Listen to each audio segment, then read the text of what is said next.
Bonjour à toutes et à tous. J'ai couru un peu là. Voilà maintenant le temps de la réponse. Vous avez été 35 syndicats à intervenir hier, 15 femmes et 20 hommes pour les statistiques. On n'a pas fait d'autres statistiques, on n'a pas eu le temps. On le fera après. 35 syndicats à participer au débat, à prendre plaisir au débat, avec plus ou moins d'appréhension et de trac, ça peut se comprendre, à privilégier l'écriture collective, gage d'un fonctionnement démocratique de votre syndicat. Et vient le moment de la réponse de la fédération, qui est aussi collective. Il ressort de vos interventions une grande cohérence, avec bien sûr des nuances, des choix que vous avez faits pour tenir dans les temps. Et c'est la cohérence que nous voudrions retenir ce matin. Et aussi, en plus de la cohérence, de la combativité. Parce que vous avez, d'une part, pointé sans concession les difficultés de votre syndicat et les difficultés des collectifs dans les entreprises. Les regrets aussi que nous pouvons avoir en regardant le passé, avec un mélange de colère et de frustration. Vous avez pointé ce que la fédération aurait pu faire, en mieux, en plus.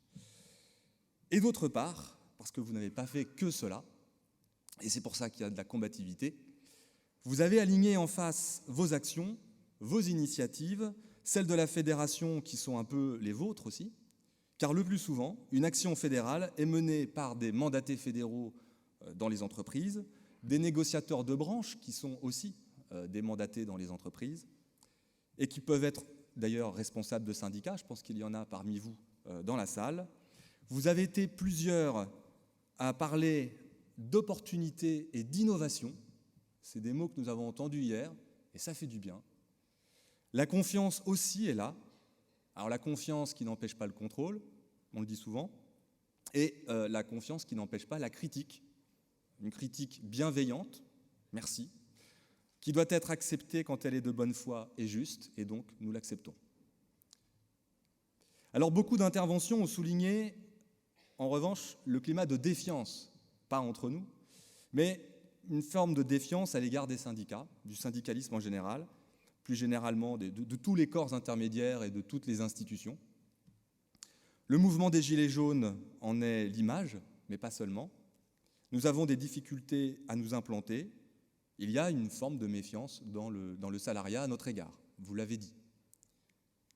Face à une politique nationale qui divise, assurance chômage, la question des retraites, etc., un individualisme exacerbé, ça a été dit, et en réponse, notre force doit être notre collectif. Alors restons cohérents. Nous avons choisi de ne pas nous joindre au mouvement des Gilets jaunes. De toute façon, ils n'auraient sûrement pas voulu de nous. Mais nous n'avons pas choisi de les rejoindre, non seulement parce que la violence n'est pas notre voie d'action, mais aussi parce que notre conception de l'action se refuse à faire l'économie de la démocratie et des corps intermédiaires. Et d'une vraie démocratie, nous n'obligeons personne à porter des gilets orange. Nous sommes pour la libération de la parole. Ça, c'est possible. Et ça fait du bien. Seulement, nous croyons qu'elle prend pleinement son sens lorsqu'elle s'organise collectivement dans le cadre du débat républicain. Nous sommes sur les lieux de travail et nous écoutons ce qui se vit. Alors, de quoi nous parlent les salariés ? Des fins de mois qui commencent le 10, du choix entre faire le plein pour aller bosser et payer des chaussures aux enfants, de l'angoisse de perdre son boulot, avec un taux de chômage de ce niveau-là, à plus de 8,5%, des factures qui grimpent et des salaires qui stagnent, du sentiment que la France s'est un peu fracturée entre une élite riche, urbaine, diplômée, qui vit sur ses privilèges, dans des grandes métropoles, et puis à côté, ou autour, au milieu, l'immense masse des autres, délaissés et oubliés. Mais nous n'avons pas découvert, vous n'avez pas découvert ces questions en novembre dernier. Nous les avons vues grossir, devenir prépondérantes, comme un abcès purulent au flanc de notre pacte républicain. Les problématiques de pouvoir d'achat, de fracture territoriale, de désertification, d'abandon, voire même d'exclusion, sont notre quotidien quand nous rencontrons les salariés. Comment être surpris dès lors que ce mouvement des Gilets jaunes ait fini par surgir et qu'il ait reçu, en un certain sens, un soutien durable, plus ou moins durable, dans toute la population, ou une grande partie de la population. Soyons donc modestes. Nous avons peut-être certaines leçons à tirer de ce mouvement, mais soyons aussi sereins. Notre organisation ne tire pas sa force que de notre nombre, elle la tire de sa solidité, de cette capacité à durer, à inscrire son action dans le temps long. La marée jaune a tout recouvert, l'espace de quelques mois, mais déjà elle se retire et nous, on est toujours là. Nous étions là avant, nous serons là après et nous continuerons d'apporter des réponses.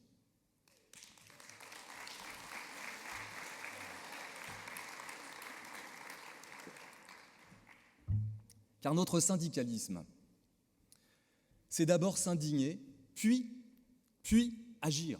S'indigner et agir. Là où les salariés nous attendent, c'est dans les solutions. Alors, crise démocratique, je le disais, mais aussi crise écologique. Et parler d'écologie à la CFDT est loin d'être nouveau, même si les 40 degrés à l'ombre de ces derniers jours doivent avoir fini de carboniser les derniers doutes des climato-sceptiques. C'est une question qui dépasse de loin le syndicalisme. Comme nous l'a dit le syndicat des Alpes du Sud, ce sont les intérêts de l'humanité tout entière qui sont en jeu, pas seulement ceux des travailleurs. Et un autre syndicat a très justement parlé de la 6e extinction de masse. À partir de là, c'est une question qui doit irriguer toute notre action, être une préoccupation de tous les instants. Cela se retrouve d'abord dans nos pratiques syndicales. Négocier un protocole d'accord préélectoral en vélo, publier les tracts sur du papier recyclé, aller aux événements statutaires comme un congrès fédéral en covoiturage, en train, etc. Ce sont de petits gestes, mais pris séparément, qui transforment notre pratique syndicale. Les petites rivières font les grands fleuves. C'est une goutte d'eau dans l'océan, mais chaque goutte compte désormais. Bon, j'arrête là les images. Alors, le syndicat Hôtellerie, Tourisme, Restauration Île-de-France a mené un congrès éco-responsable, nous a-t-il dit. Sur ce sujet, les syndicats sont parfois en avance sur la fédération. C'est vrai. C'est normal.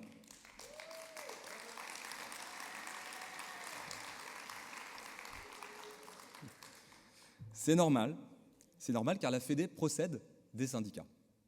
Et la prise en main de cette thématique doit venir des syndicats pour nous irriguer. Et comment porter cette thématique, je change un peu de sujet, enfin j'essaie de creuser le sujet, comment porter cette thématique dans des secteurs très polluants? Comment gérer les conflits inévitables avec la croissance et potentiellement avec l'emploi? Le Bureau fédéral a débattu de ce sujet pour en faire une priorité qui se décline ensuite dans un plan d'action. À titre d'exemple, nous avons fait des efforts, nous aussi, pour ce congrès. Distribution de gourdes recyclables, sacs à dos de fabrication éco-responsable, etc. Il ne faut pas avoir peur de se saisir de ce sujet et encore moins le considérer comme un gadget, bien évidemment. Comme vous l'avez dit, c'est même un thème attractif de syndicalisation qui répond à des attentes, aux attentes de nos concitoyens. J'en viens maintenant à la crise de l'emploi qui touche certains de nos secteurs et qui a été au cœur de nombreuses interventions. Vous connaissez notre histoire. Notre fédération s'est développée depuis les années 70 pour répondre à une transformation d'ampleur de l'économie.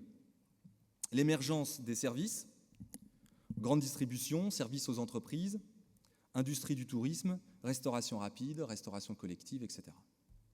Petite au départ, la fédération a cru avec les secteurs qu'elle couvre pour devenir la première de la CFDT. Ou la seconde. Après, ça dépend comment on compte. Il y a débat. Santé, sociaux, services, ça se joue à ça. Depuis quelques années, nous affrontons aux côtés des salariés des mutations profondes de notre champ. Ces mutations se traduisent dans un certain nombre de secteurs par des destructions importantes d'emplois. La librairie, le commerce de l'habillement, les agences de tourisme, pour ne citer que quelques exemples, ont connu des fermetures. eh bien des salariés ont perdu leur emploi. À chaque fois, ces licenciements constituent des épreuves pour les salariés et la CFDT se trouve à leur côté. À leur côté pour défendre leur emploi, à leur côté pour défendre le droit au reclassement, à l'accompagnement dans une reprise d'emploi, dans une formation, à l'indemnisation. Ces dernières années, c'est aussi la grande distribution qui est peu à peu entrée en crise. Vous avez été nombreux durant ce congrès à prendre la parole à ce sujet. Et ça n'a rien d'étonnant. À ce qu'il nous mobilise particulièrement, la grande distribution compte parmi les principaux secteurs que nous syndiquons, et les militants issus de ce secteur, de la grande distribution, jouent un grand rôle dans les syndicats services en prenant des responsabilités. Cette crise de la distribution, donc, les patrons tentent d'y répondre. Le moins qu'on puisse dire, c'est que leurs solutions ne font pas envie. Ouverture dominicale, ouverture de nuit, magasins sans caisse. Dans la tête des patrons de la puissante FCD, l'organisation patronale du secteur, le problème, ce sont les salariés, si on les écoute. Leurs envies de temps libre, de repos, leur existence même, voilà le cœur du problème selon la FCD. Si les clients désertent leur magasin, c'est parce que les salariés ne sont pas assez maltraités, faut-il croire, le service pas assez déshumanisé. L'adaptation de la grande distribution aux mutations dites technologiques et écologiques consiste, pour ce patronat, à rechercher plus de productivité et de compétitivité. Carrefour veut vendre 500 millions d'actifs et a déjà supprimé 13 000 emplois. À court de trésorerie, Casino, qui s'est défait de Monoprix, en partie, quelques magasins, de Courir et d'une partie de sa foncière, vend aussi 8 supermarchés à Lidl, alors qu'il avait pris l'habitude d'avoir recours à la franchise sur ce format. Et on assiste maintenant à une procédure de sauvegarde dans ce groupe. On aura donc une rentrée un peu compliquée. Auchan, je cite quelques exemples, veut recruter 20 futurs franchisés en 2019 pour l'ensemble de ses formats. Le développement d'Auchan Retail France se fera 100% en franchise en 2019. Et l'UES Auchan découpé en territoires, on compte un baptisé Territoire Franchise et Partenariat, c'est toute une histoire, et qui supervise d'ores et déjà 13 hyper, une cinquantaine de supermarchés et autant de magasins de proximité. Qu'elles aient la forme juridique d'une société par action simplifiée comme Carrefour, d'une cascade de holding comme Casino, ou d'une entreprise familiale comme Auchan, elles font toutes la même chose, elles cèdent des actifs qu'elles appellent non stratégiques, et elles cherchent à engranger les apports des franchisés pour redéployer des moyens sur la proximité et sur le numérique, la robotisation et l'intelligence artificielle. Les firmes testent et expérimentent tous azimuts, des magasins sans autres salariés que ceux de la prévention sécurité, des hangars en race campagne qui joueraient au printemps ou au Galeries Lafayette des grands boulevards parisiens, où 90% des salariés ne sont pas les salariés de ces grands magasins, mais ceux des marques qui louent des corners ou des projets pharaoniques aussi, on a pu en voir, comme Europa City pour Auchan. Alors faut-il rentrer la tête dans les épaules et pleurer devant notre misère? On pourrait. C'est toujours la solution de facilité. Mais ce n'est pas la solution que vous avez choisie, ce n'est pas la solution que nous avons choisie. Car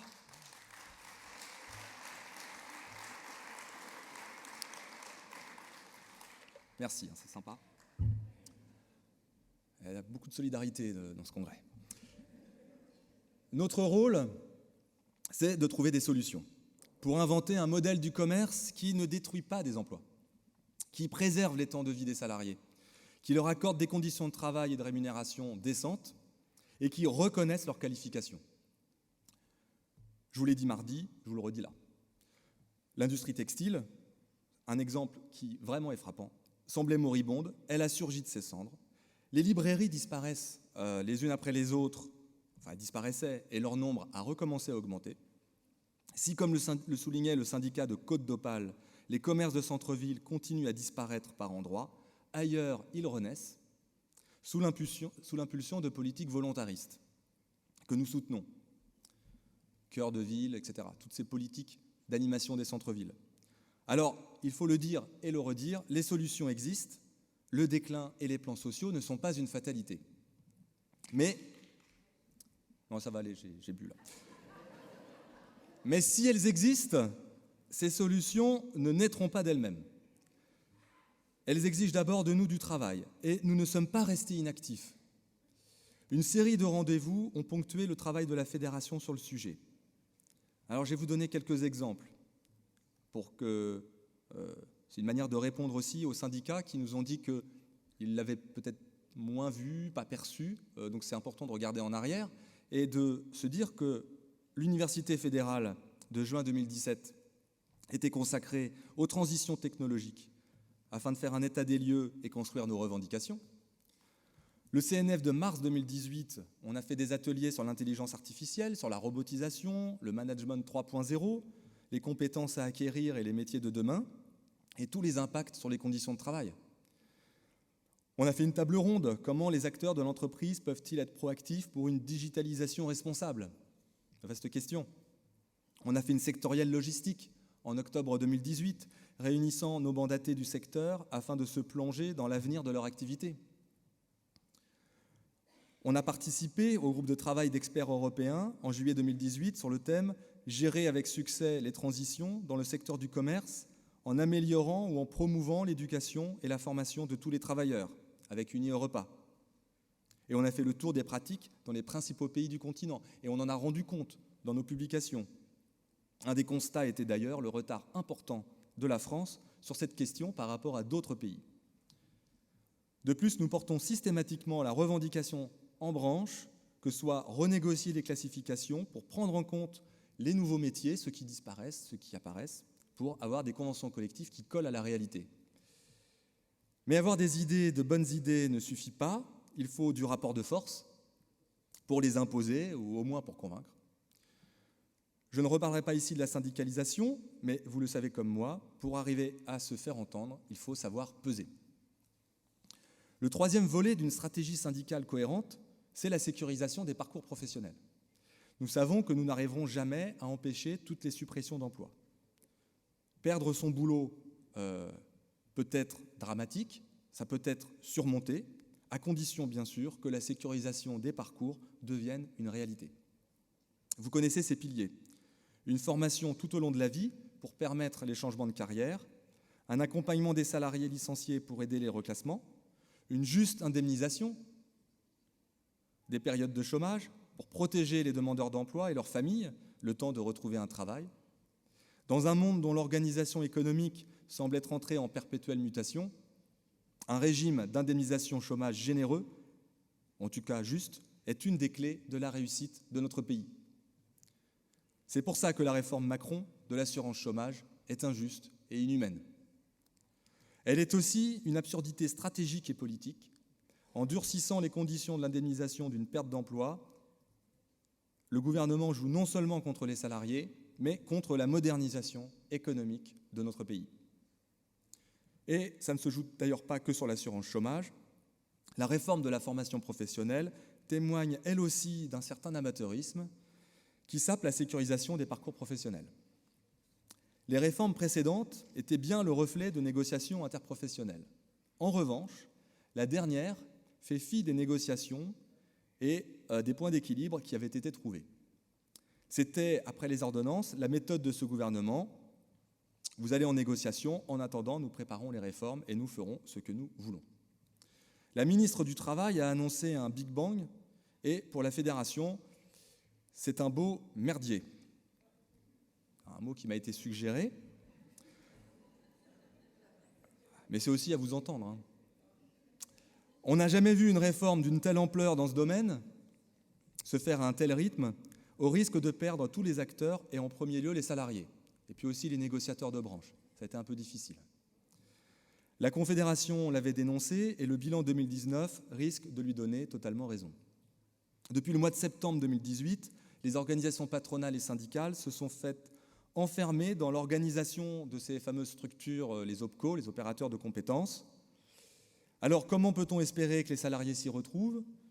La ministre du Travail leur a annoncé le Graal de la formation par la mise en place d'une application numérique qui devait leur permettre d'acheter la formation qu'ils veulent avec l'argent que l'État leur met à disposition dans leur petit compteur CPF. Alors que l'argent est disponible, l'application n'est pas prête et les salariés ne savent pas ce qu'ils doivent faire. Voilà, c'est une réforme très bien pensée. Dans les entreprises, on passe depuis le 1er janvier au plan de développement des compétences. Et les mots ont un sens, comme le disait Sandrine sur d'autres sujets. Quel sens donnent les employeurs à ce mot, au plan de développement des compétences? Apparemment aucun, puisque de développement des compétences, ils n'en parlent jamais avec les premiers intéressés, que sont les travailleurs, et encore moins avec les instances représentatives du personnel, avec les organisations syndicales dans les entreprises. Dans les secteurs des services, les organisations patronales dans les branches, et encore moins donc les employeurs dans les entreprises, ne veulent pas travailler à la création de la société des compétences que nous prônons. Ils préfèrent presser les travailleurs dans des conditions de travail déplorables et une précarité de plus en plus pressante, au lieu de faire évoluer les compétences des travailleurs. Les compétences, ils ne les abordent que pour pointer leur manque dans les entretiens professionnels, mais ne proposent rien pour que les travailleurs puissent évoluer. Pour autant, devons-nous baisser les bras? Non. Alors au quotidien, la FEDE s'investit dans la création la plus rapide possible, avec les moyens qu'on a et les organisations patronales qu'on a, des opérateurs de compétences, pour que les travailleurs, et notamment ceux des petites entreprises, puissent voir leurs droits devenir des réalités. Les organisations patronales traînent des pieds pour ouvrir les négociations dans les branches professionnelles, et les patrons des entreprises font comme si aucune réforme n'existait. La formation est décidément bien le parent pauvre du dialogue social dans nos secteurs. Crise ou pas crise, les services ne sont pas réputés pour fournir les meilleurs jobs du monde. À partir de là, l'amélioration des conditions de travail et des rémunérations, c'est un peu le cœur de métier du syndicalisme. Du coup, un congrès où on n'en parlerait pas, ça ne serait pas un congrès de la CFDT. Sans m'étendre sur tous les sujets que vous avez abordés, je reviendrai sur certains sujets. Comment peut-on faire croire aux gens que cela n'a pas de prix social, économique et environnemental?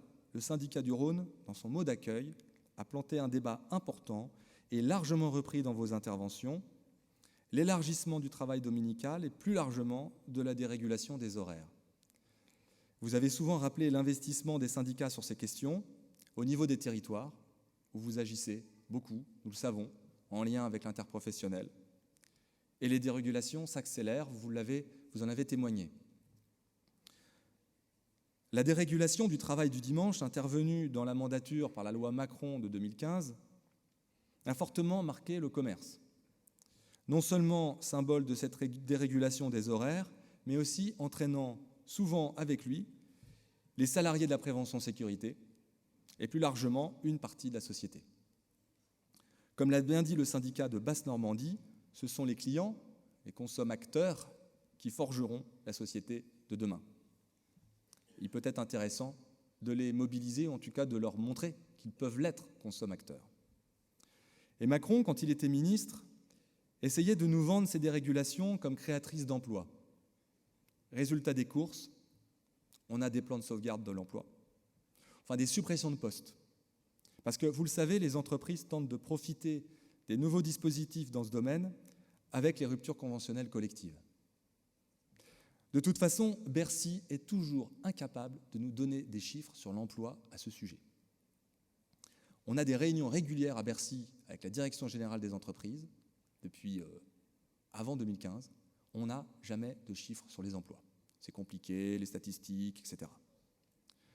Nous avions obtenu non sans mal des garde-fous sur ces sujets, quand même, mais certains employeurs s'en moquent, comme de leur premier prud'homme, et bravent les interdits afin de faire évoluer la loi. La problématique posée par le travail dominical ne concerne pas que les salariés des entreprises du commerce, je l'ai dit, il concerne les sous-traitants, les salariés mis à disposition dans les commerces, comme les salariés de la prévention sécurité. Et bien entendu, cela concerne l'ensemble des champs des services, dont bon nombre connaissent habituellement le travail du dimanche, hôtels, cafés, restaurants, la propreté, etc.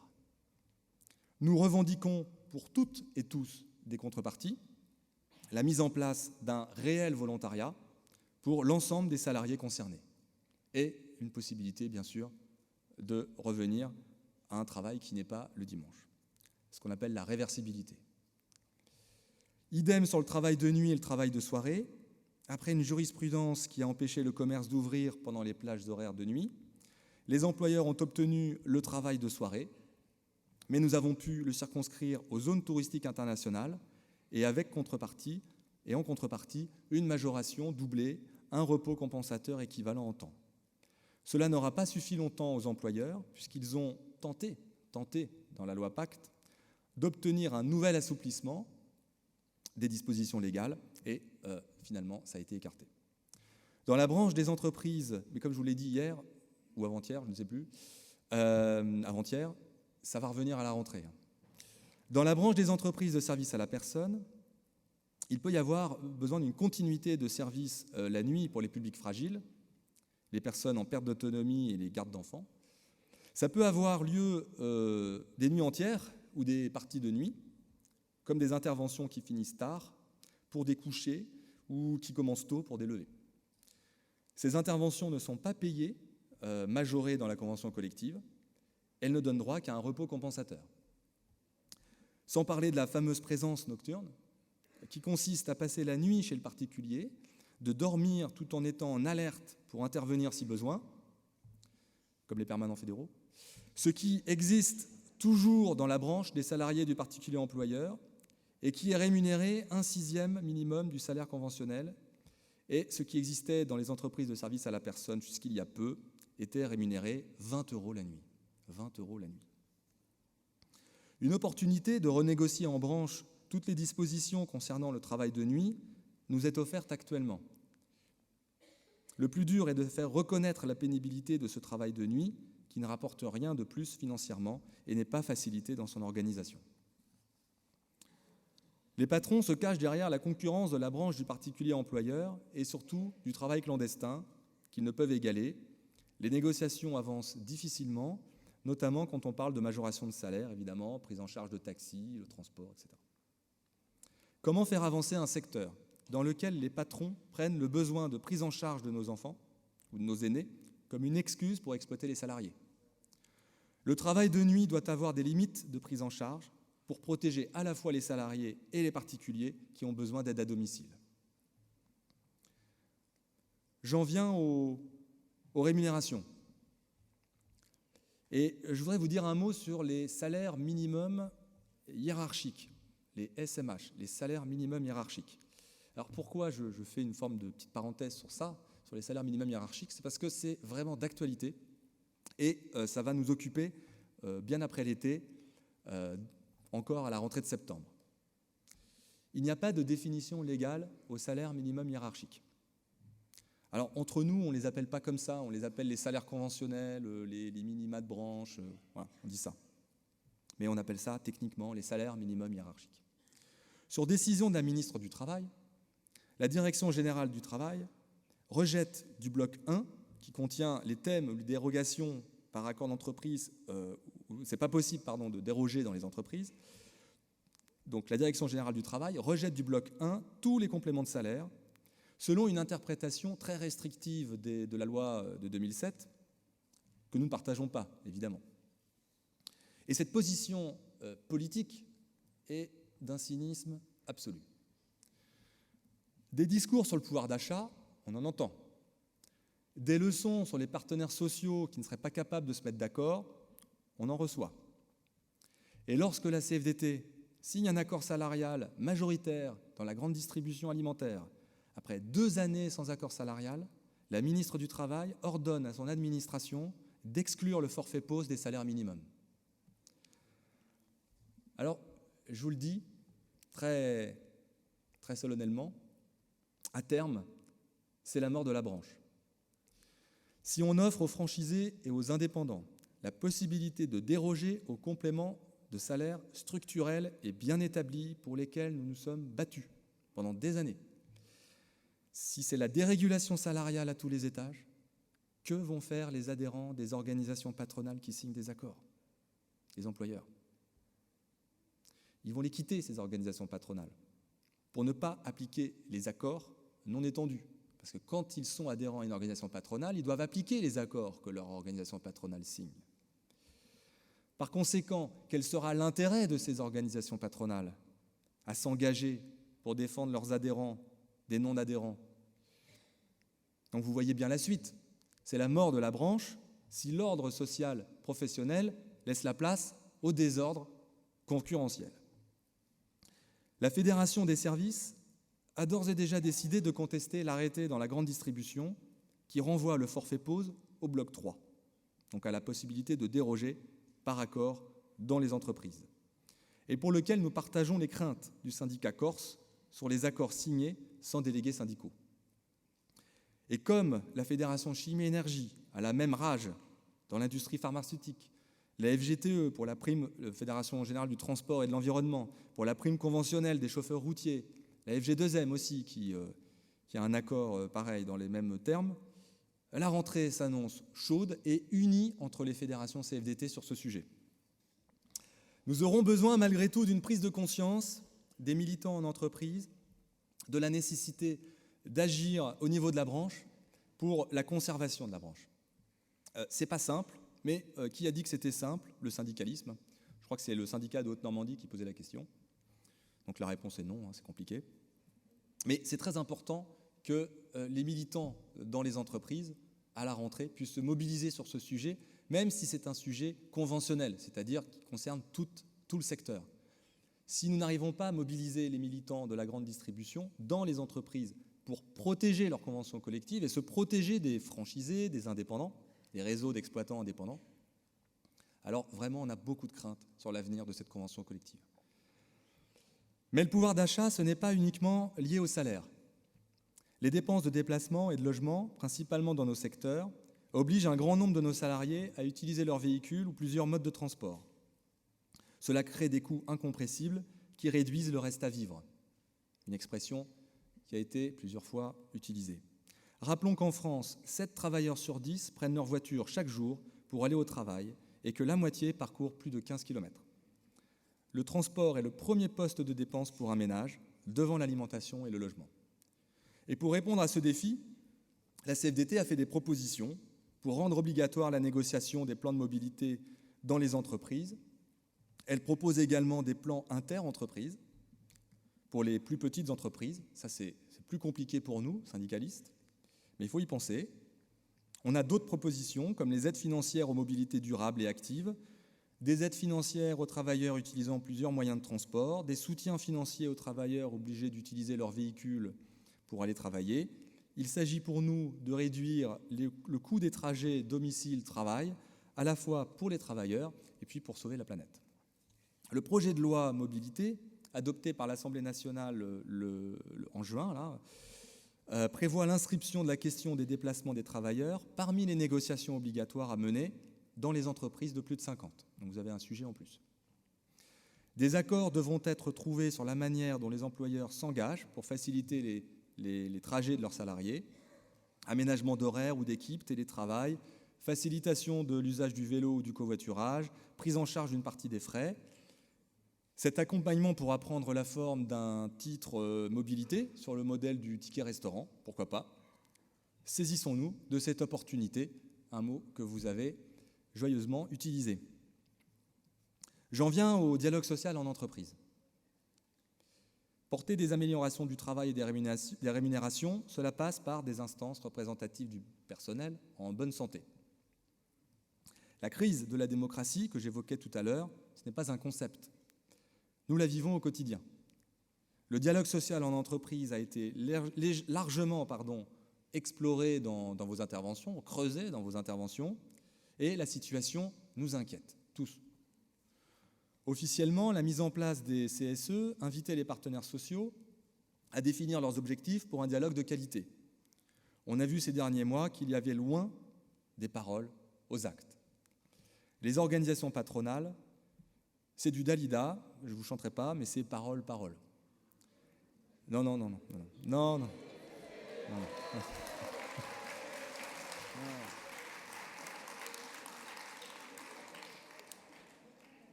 Non, déjà que c'est pénible parce qu'il fait chaud et que ça dure longtemps, donc si en plus je chante...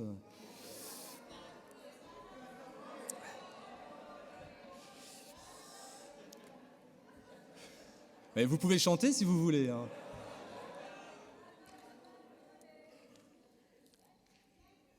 Non, je ne vous ferai pas de promesses. Et derrière les promesses, du ministère du Travail, du gouvernement, beaucoup de réductions de mandats et de postes. Et pour beaucoup d'employeurs, la mise en place du CSE, c'est uniquement une opération budgétaire, vous l'avez dit, vous nous l'avez confirmé, on n'en avait pas besoin, on le savait, mais ça fait du bien de se le dire, et de pointer les difficultés. C'est un peu une occasion aussi de se débarrasser de certains syndicalistes. Vous avez fait part de votre surchauffe, que nous partageons, élus, mandatés, responsables de syndicats, qu'on partage entre secrétaires nationaux et permanents fédéraux, et le personnel administratif. On est tous sur le même bateau dans cette surchauffe. C'est dans la difficulté qu'on voit aussi sur qui on peut compter.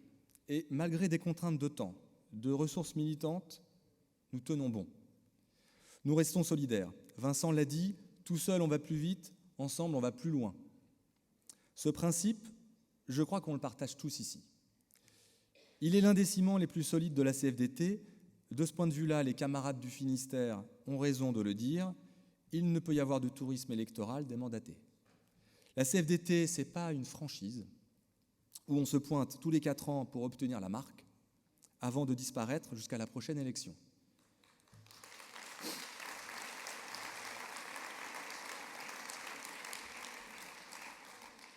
Alors on a la tête dans le guidon, comme l'a relevé le syndicat de Picardie, qui fait du vélo pour sauver la planète. Cela résume bien le sentiment que nous avons au milieu de cette année remplie d'élections. Les équipes sont vraiment soumises à un rythme d'enfer, auquel aucune, au fond, n'était véritablement préparée. C'était, bien sûr, quand les ordonnances sont arrivées en 2017, on s'est dit on va avoir 2 années difficiles, mais comment s'y préparer ? Les collectifs doivent faire de délicats choix des choix délicats sur les listes, et les suppléants sont bien souvent très perplexes quant à la signification concrète de ce nouveau mandat, puisqu'ils n'assistent pas aux réunions. Aux élections, c'est mieux quand même, c'est mieux qu'ils y assistent. Et pourtant, en moins d'1 an et demi, vous avez su répondre à ce bouleversement des règles.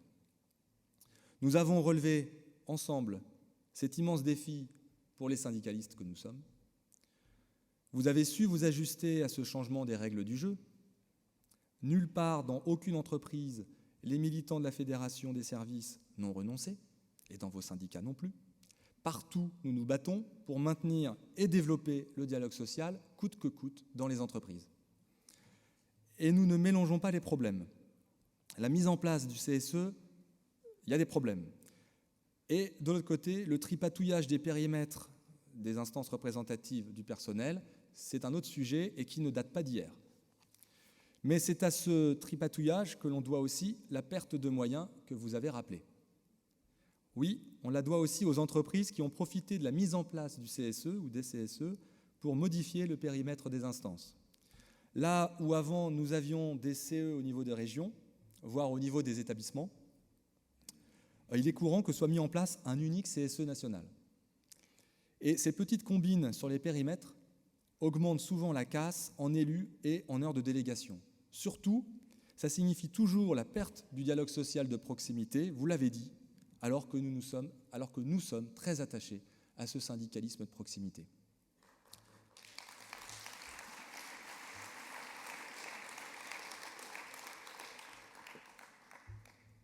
On ne va pas lâcher là-dessus, parce que c'est un des leviers du rapport de force dans les négociations. Alors nous contestons devant la directe, au tribunal et jusqu'en cassation. On a plein de dossiers. Nous nous battons et nous allons continuer à nous battre pour obtenir une jurisprudence plus favorable, parce que ça se joue maintenant. Et c'est d'autant plus important que l'autre levier de ce dialogue social, nouvelle version, les représentants de proximité, reste en plus une exception dans notre champ. Vous avez dit, vous avez témoigné des galères, des angoisses, de la fatigue. Mais vous rebondissez avec les nouvelles règles, vous avez multiplié les protocoles d'accords préélectoraux, vous avez implanté la CFDT dans de nombreuses entreprises. C'est ça, notre syndicalisme, cette combativité dont je parlais tout à l'heure, cette capacité d'inventivité et d'innovation, c'est aussi des mots que vous avez utilisés. Les permanents et les secrétaires nationaux de la Fédération et le personnel administratif prennent toute leur part dans cet effort. Et pour répondre à Christophe Deléraud, sur l'anticipation des formations fédérales, on a attendu que les élections aient lieu. Et une fois la formation disponible, on s'est aperçu que finalement les inscriptions sont venues au bout de quelques mois. Donc il nous a semblé qu'on était dans les temps pour les élus que nous avons à former, c'est-à-dire des élus qui sont sur des CSE périmètre fédéral. Bien sûr, nous comptons aussi sur l'interprofessionnel avec vos syndicats pour qu'ils soient formés dans les établissements au plus près et donc sur le territoire. La fédération ne peut pas tout, vous l'avez bien compris avant-hier. L'appareil de formation fédéral est déjà un gros appareil et on ne peut pas former tous les élus. On propose un parcours avec plusieurs modules pour l'ensemble des prérogatives du nouveau mandat. Tout est prêt et ça a déjà commencé. Vos interventions ont aussi montré que les CSE ne nous ont pas découragés. Certains ont même réussi à transformer ces difficultés en opportunités, comme l'a souligné le syndicat de Corse à propos des petites et moyennes entreprises, qui connaissaient, il est vrai, déjà cette forme de délégation unique du personnel. Vous avez justement rappelé vos craintes quant à la baisse des élus et aussi aux conséquences au sein des syndicats. Nous savons que nous manquons de moyens et partageons vos craintes sur la perte de moyens supplémentaires au niveau des syndicats. Là-dessus, comme sur le CSE, ne nous décourageons pas. Négocions, poursuivons le développement que vous soutenez tous vigoureusement en faisant une priorité. La course au protocole d'accords préélectoraux ressemble à la fois au sprint dans son exigence et ses enjeux, jusqu'au début d'un marathon pour trouver des candidats et remplir scrupuleusement la forme des listes de candidature. Cette course nous ferait presque oublier que nous faisons des rencontres prometteuses qu'il faut soigner dans la période. Et ce n'est pas toujours simple, nous le savons, à cause de ce manque de moyens humains et matériels, mais surtout humains. Cette année, comme l'ont dit plusieurs d'entre vous, le développement va s'appuyer sur les élections. Mais les fins de mandat pour certains vont nous ouvrir un nouveau défi auquel peu de collectifs et de sections savent répondre: comment animer des adhérents non élus. C'est notre syndicalisme d'adhérents qui est réinterrogé dans sa pratique. Plus de consultations, plus de proximité, plus de collectifs. L'occasion pour nombre d'entre nous de reprendre les bases de la structuration pour que tout ne repose pas sur les épaules de quelques valeureux.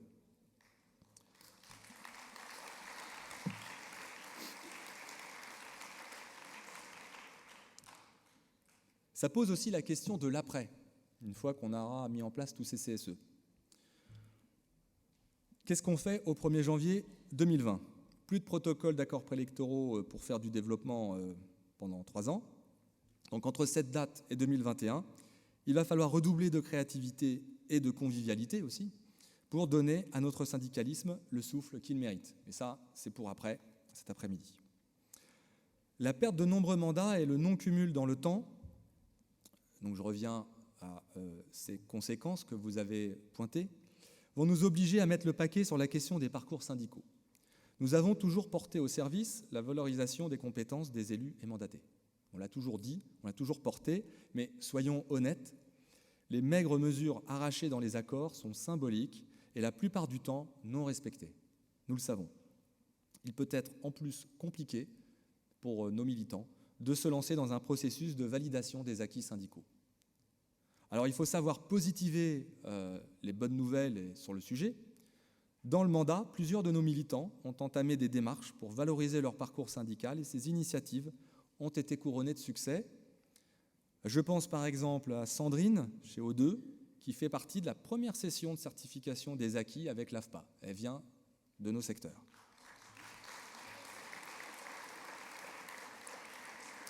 On peut l'applaudir, et puis ça a été dit d'ailleurs dans les publications confédérales, qui parlent quand même souvent de nos secteurs, et qui du coup nous donnent encore plus de publicité sur des résultats. Alors, à côté de ça, il y a la discrimination syndicale. Decathlon, L'Or en Cash, Manpower, Odalis, Synergie, donc pas des petites entreprises, et bien d'autres, parce que je ne vais pas vous faire toute la liste, toutes ces entreprises ont fait subir des faits de discrimination à des syndiqués CFDT. Je vous le dis très fermement, la fédération soutient toujours les militants sur tous les types de discrimination. Toujours.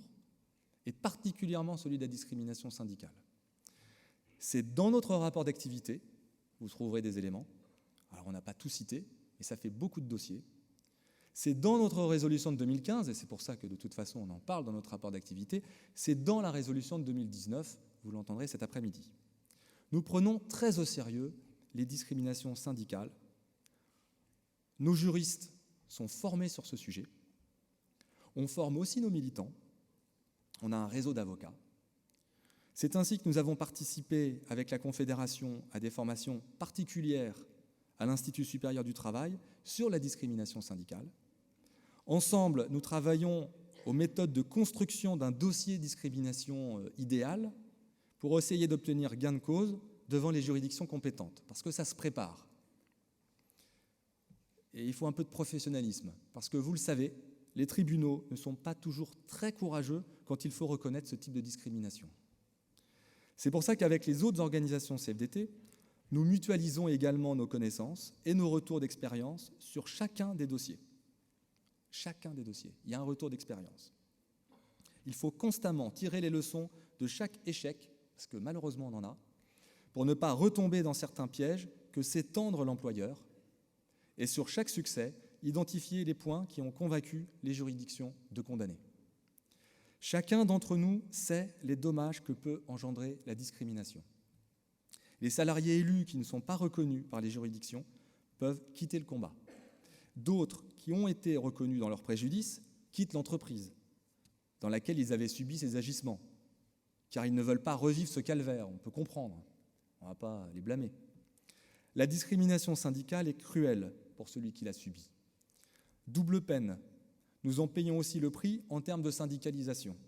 Les salariés, voyant ce que subissent les élus, ne veulent pas subir les mêmes contraintes, les mêmes problématiques.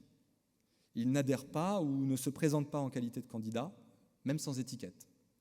Cela reste un risque dont les permanents et toute la fédération et les syndicats ont conscience et pour lequel une politique juridique offensive, je vous l'assure, est engagée.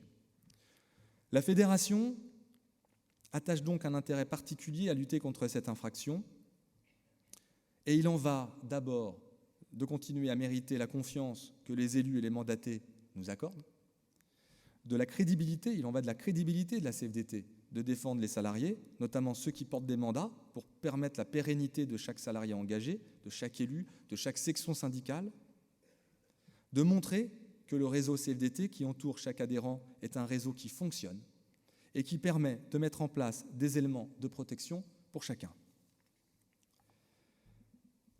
Perte d'élus, perte de moyens, discrimination, et pourtant, dans l'adversité, nos pratiques se réinventent. C'est une très bonne nouvelle.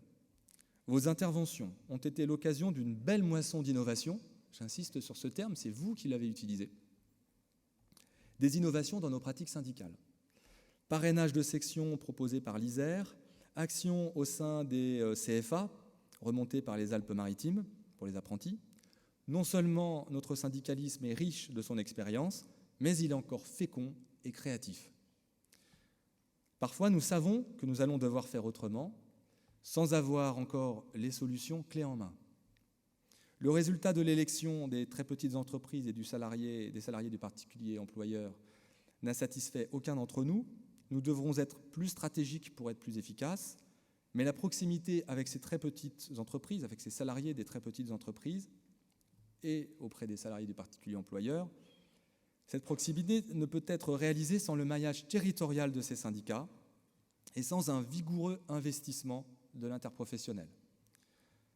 Le syndicat du Val-de-Loire pose une question très importante, je change de sujet, et dont le Bureau fédéral a plusieurs fois débattu au cours de la mandature, et d'autres instances à d'autres niveaux à la CFDT.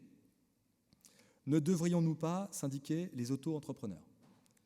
Un détail juridique qui n'en est pas un sera fondamental. Je n'en ai pas parlé avant-hier. Mais tant que ces travailleurs seront considérés comme des indépendants, la CFDT devra être vigilante sur sa représentativité. Alors vous allez me dire, quel rapport ? Pour conserver notre représentativité, la CFDT doit prouver qu'elle est une organisation de salariés actifs.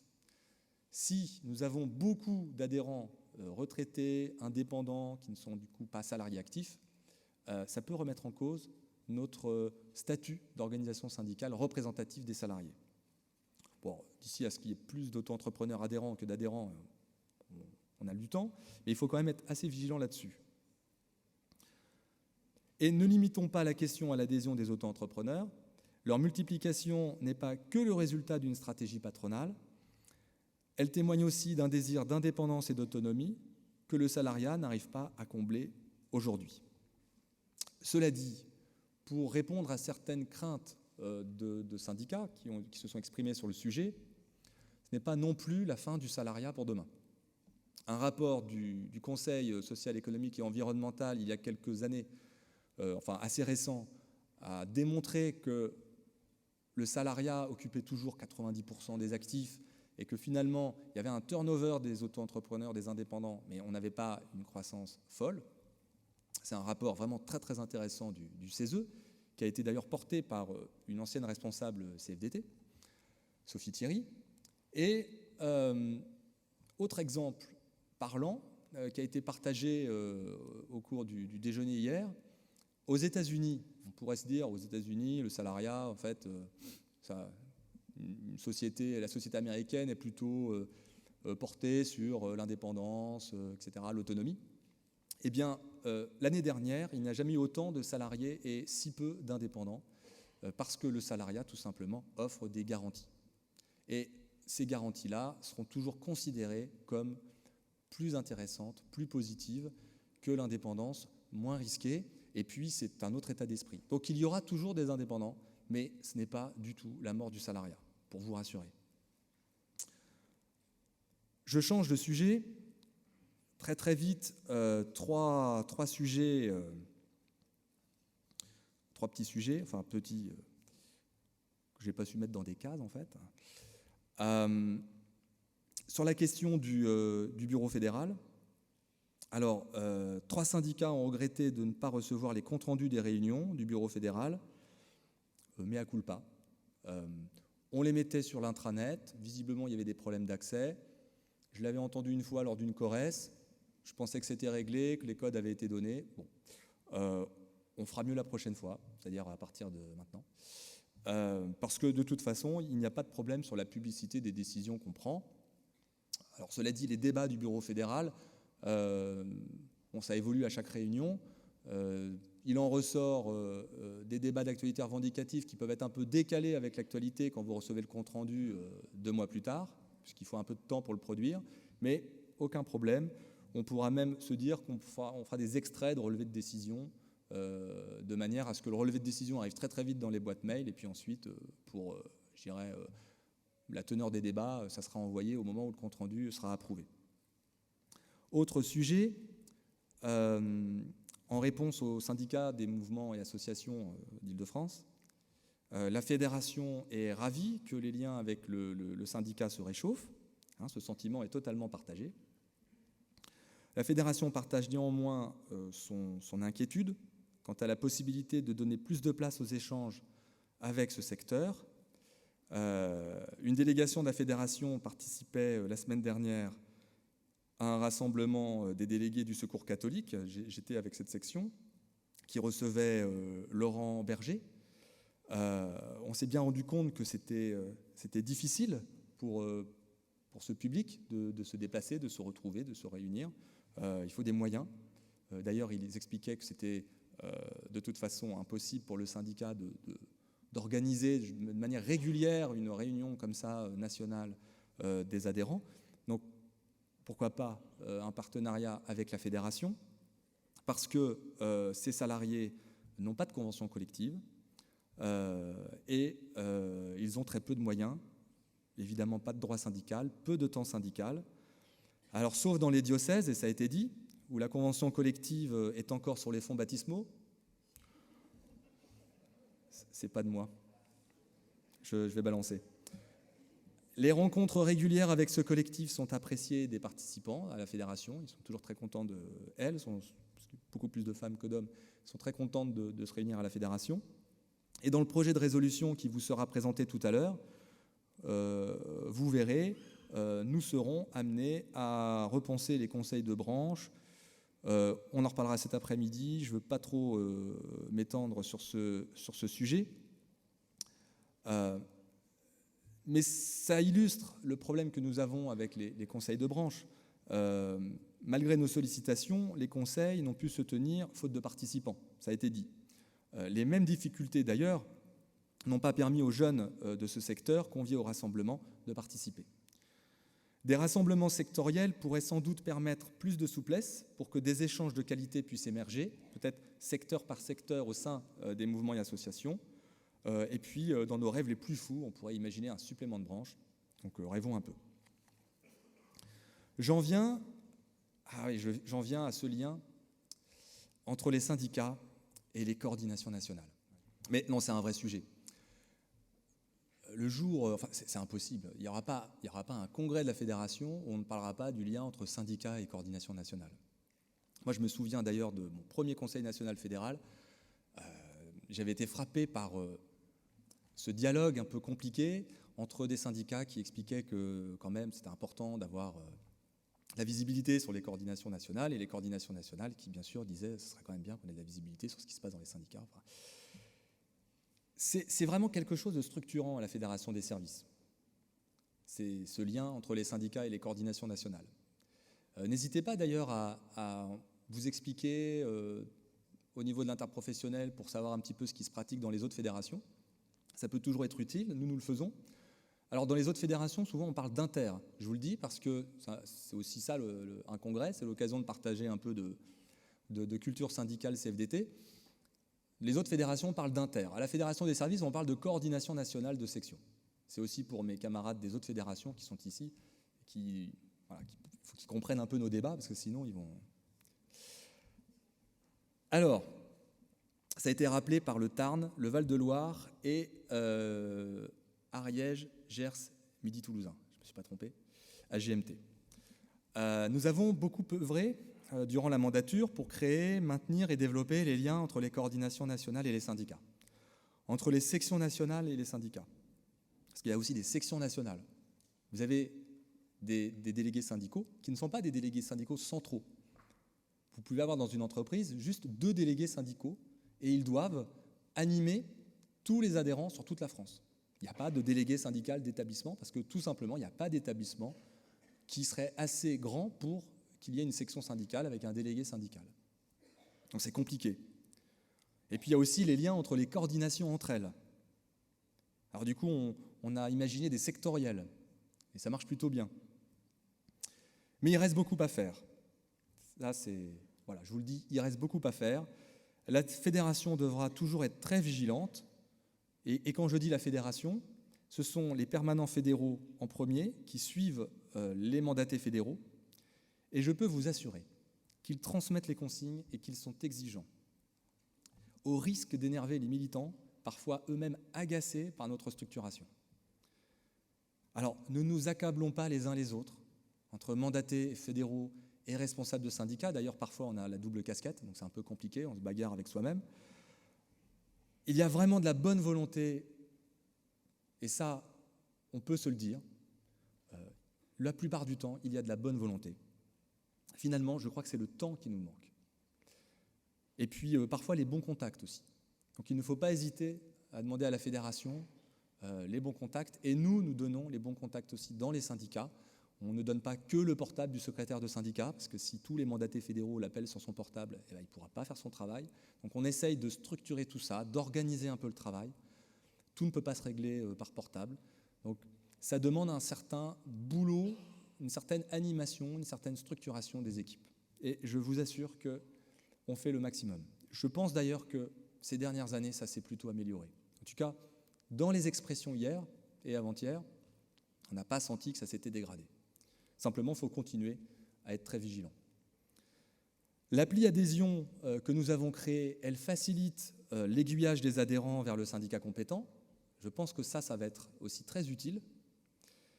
En ce qui concerne les candidatures que la fédération dépose dans le cadre des CSE qui sont de son niveau, la critique est totalement fondée. Là encore, il n'y a pas eu de mauvaise volonté de notre part, et des permanents encore moins, et du personnel administratif, vous imaginez bien. De plus en plus d'élections relèvent du champ fédéral. Ça aussi, c'est une réalité, avec la négociation de périmètre des CSE. Du coup, l'activité devient de plus en plus intense. Une élection suit l'autre. Alors dites-vous bien qu'avec la mise en place des CSE, tout le monde est en élection, partout, dans tout le champ fédéral. C'est notre priorité de déposer les candidatures dans les temps. Ça, c'est notre première priorité. Parce qu'il peut arriver qu'on les reçoive un matin à 11h30 pour un dépôt avant midi. Ça arrive, y compris dans des grandes entreprises. Et ce n'est pas pour accabler nos mandatés fédéraux. Ils font ce qu'ils peuvent. Si, à 11h30, ils peuvent avoir une liste complète plutôt qu'à 11h du matin, ils attendent 11h30. Si on a jusqu'à midi, on va jusqu'à midi. Mais vous avez raison, nous pouvons progresser sur ce point en mettant en place des procédures administratives. On va y arriver. On l'a fait pour les mandatements, donc, et vous en êtes satisfait, ça a été dit. Donc on va pouvoir sûrement le faire pour les candidatures. À l'inverse, il est utile pour les mandatés nationaux de savoir qu'un syndicat a déposé des candidatures et a mandaté un délégué syndical dans l'un de ses établissements. Et il suffit de nous en informer, et puis nous, on transmet au bon délégué syndical, au bon mandaté fédéral qui s'occupe d'animer les délégués syndicaux de tous les établissements. Donc vous comprendrez bien que les informations, elles doivent circuler dans les deux sens. Enfin, en conclusion, une ère de changement économique, institutionnel et syndicaux s'ouvre devant nous. Les grandes évolutions que connaît notre pays bouleversent le monde du travail. Les services sont fortement concernés par ces changements. Mais vous serez d'accord avec moi, ceux qui nous ont précédés ont connu des situations qui résonnent pour celles que nous traversons. La grande crise industrielle des années 70 présente bien des parentés avec la numérisation et la robotisation du monde du travail. Déjà à l'époque, si on lit Edmond Maire par exemple, se posait la question de savoir si le syndicalisme survivrait à ces réalités. Il se posait vraiment ces questions dans les années 70. Et la CFDT a survécu.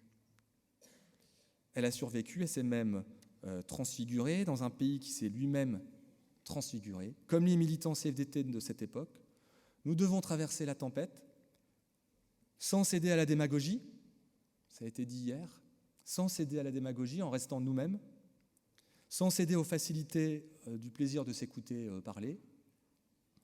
Nous ne sommes pas de ceux qui ont les mains propres parce qu'ils n'ont pas de main. Non. Nous sommes le syndicalisme de ceux qui mettent la main à la pâte, qui s'investissent, qui expérimentent, qui innovent, vous l'avez dit. De ceux qui s'impliquent et qui avancent sans laisser personne derrière. La CFDT, c'est comme un bus, on s'arrête à chaque étape pour s'assurer qu'on a tout le monde dans le bus. De ceux qui préfèrent rater parfois plutôt que de ne jamais tenter. Vous voyez, on peut avoir des ratages. Notre quotidien durant les 4 années qui viennent ne sera pas toujours facile. Le monde change. Le monde change et nous devrons changer avec le monde. Et sans rien perdre de nos valeurs, vous l'avez dit et répété. Le chemin que nous vous proposerons n'est pas sans difficulté. Il tiendra parfois du chemin de crête. C'est une expression consacrée maintenant à la CFDT. J'ai la conviction qu'ensemble, nous réussirons et nous porterons les valeurs du syndicalisme démocratique au plus haut, au service des travailleuses et des travailleurs de nos secteurs. Je vous remercie.